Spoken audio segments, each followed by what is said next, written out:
Përshëndetje të dashur miq, përshëndetje të nderuar ndjekës, si ja ku po ritakojmë sërish së bashku me mua Tirona Lilin këtu në kanalin Monitor TV.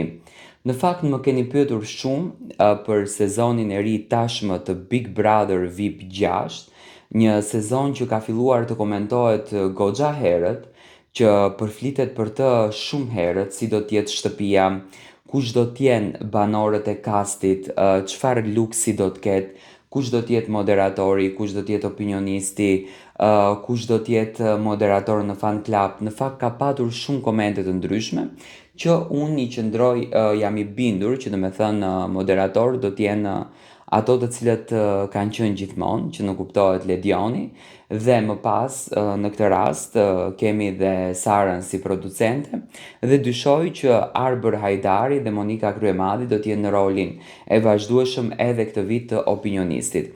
Por çfarë kemi arritur të kuptojmë në fakt nga planet që po bëhen akoma në tryezën e Big Brotherit apo në tryezën e producentëve për këtë edicion, se çfarë do të mbaj brenda ky edicion. Edicioni 6 i Big Brother VIP Albania pritet të sjellë një shtëpi krejtësisht të re, më moderne, më luksoze dhe më sfiduese se çdo sezon i më përparshëm. Do me thënë këtë vit do t'jetë çdo gjë fenomenal.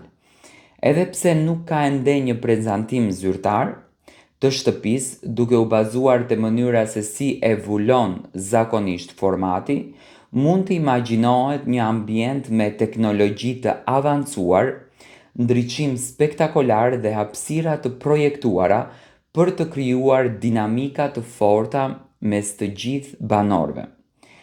Që në hyrje, banorët mund të përballen me një korridor të gjatë dhe të mbushur me efekte drite, me ekrane LED dhe kamera të fshehura, duke krijuar ndjesinë se çdo hap i tyre është pjesë e një loje. Obori pritet që të jetë shumë më i madh, me pishinë, me xhakuzi, me këndë relaksi dhe me një arenë të posaçme ku do të zhvillohen sfidat javore. Dhoma e ndenjës pritet të jetë zemra e shtëpisë, me divane të mëdha, tavolinë qendrore dhe një ekran gjigant ku Big Brother komunikon me banorët. Kuzhina do t'jetë më funksionale, por njëkohësisht vendi ku do të lindin debatet më të mëdha për gatimin, ndarjen e ushqimeve dhe organizimin e punëve të përditshme.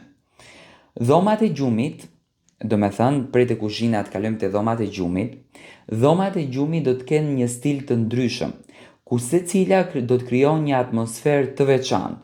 Njëra mund të jetë më luksoze, një tjetër minimaliste, ndërsa një dhomë mund të përdoret vetëm si pjesë e sfidave ose si pjesë privilegj për banorët fitues. Që dyshohet këtë vit që mund të ketë edhe një dhomë sekrete, ku një banor dërgohet për misione të fshehta ose për të ndjekur zhvillimet pa u parë nga të tjerët.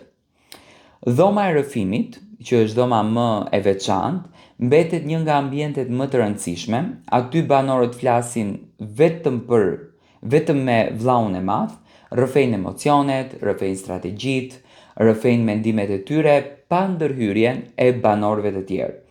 Një tjetër element që mund të rikthehet është dhoma e surprizave, që do të thënë ka qenë çdo vit, ku banorët zakonisht aty marrin takime me familjar, mesazhe të veçanta ose përballen me vendime që ndikojnë drejt për drejt me lojën.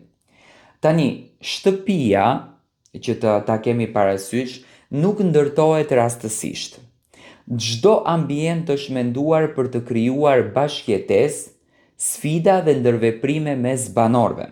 Banorët jetojnë të izoluar nga bota e jashtme dhe janë në vëzhgim të vazhdueshëm nga kamerat dhe mikrofonët. Ata nuk kanë akses normal në internet, telefona apo media të jashtme.